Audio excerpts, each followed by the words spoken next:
I really like people who are super competitive and have no accomplishments in life.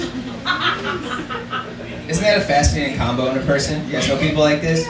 All the rage, none of the drive. You know, I'm not judging though. Like, I'm pretty similar in a lot of ways. Here's the most competitive thing I've ever done is I agreed to go to couples therapy with someone I was no longer dating.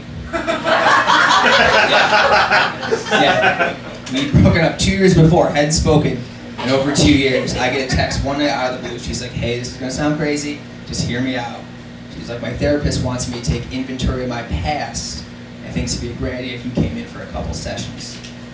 And at first I'm like, I'm not gonna go to this, right? This is wild, you know. But then the competitor in me started thinking, right? The therapist is basically a referee. I was like, I could fucking win this thing. Yeah. So I went in with that energy, ready to compete.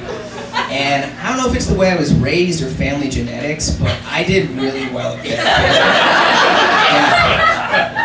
Yeah. It was, I dominated the section from start to finish. It was not close. Yeah. Have you ever seen the look of defeat in someone's eyes when they're losing couples therapy? I hope you all get to experience it once. It's incredible. It's really incredible. So I walked out thinking about skydiving. Has anyone here been skydiving? Yeah, for like a decade I was like, you have to go skydiving. It's the best feeling in life, easily. You know, I realized that day I was wrong. Yeah. It's easily number 2. It's a distant number 2, to be honest.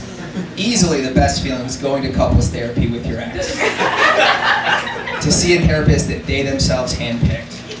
And have that therapist say, I see where Ryan's coming from. You'll never feel more alive in your entire life. I swear. I spend a lot of time in steam rooms. Yeah.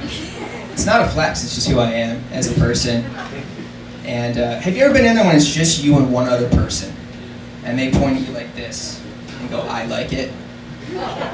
Just me? Okay. You know, I was like, what's going on, man? He goes, I like the tattoo on your forearm. And I go, oh, thank you. You know, it's a nice thing to say. Then he slides a little bit closer to me. He goes, is that the only one you have? We're in towels. I thought it was kind of a weird question. You know, I was like, yeah, man, just the one. He goes, just shakes his head. He goes, that's a real shame. He slides even closer and goes, your pale white skin is the perfect canvas for tattoos. Now, he's really close to me at this point. I'm a little nervous, right? I'm like, I don't want to come off as homophobic at all, but like, what do I do? I'm like, okay, I need to turn this guy off, but also not offend him.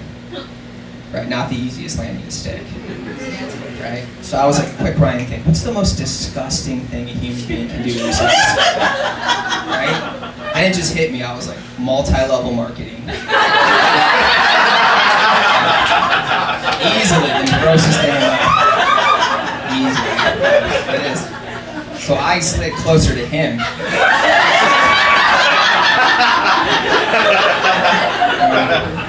I looked him right in the eyes and I go, hey man, I got a unique business opportunity for you. Spent the next minute explaining how it's not a pyramid scheme. And then he called me gay and walked out.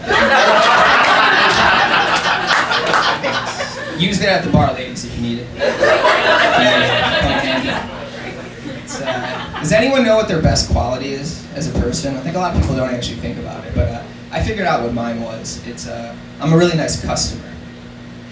See, not a lot of support for that. I think it's an underrated thing to be in life. A lot of people are shitty customers, right? Part of the reason I believe this is because I used to work a lot of shitty retail jobs when I was younger, and cell phone store was probably the worst. People are animals in the cell phone store. And, you know, so I could never live with myself if I yelled at someone who makes $8 an hour, right? And be like, let me talk to your boss. Then their $9 an hour manager comes out of the back.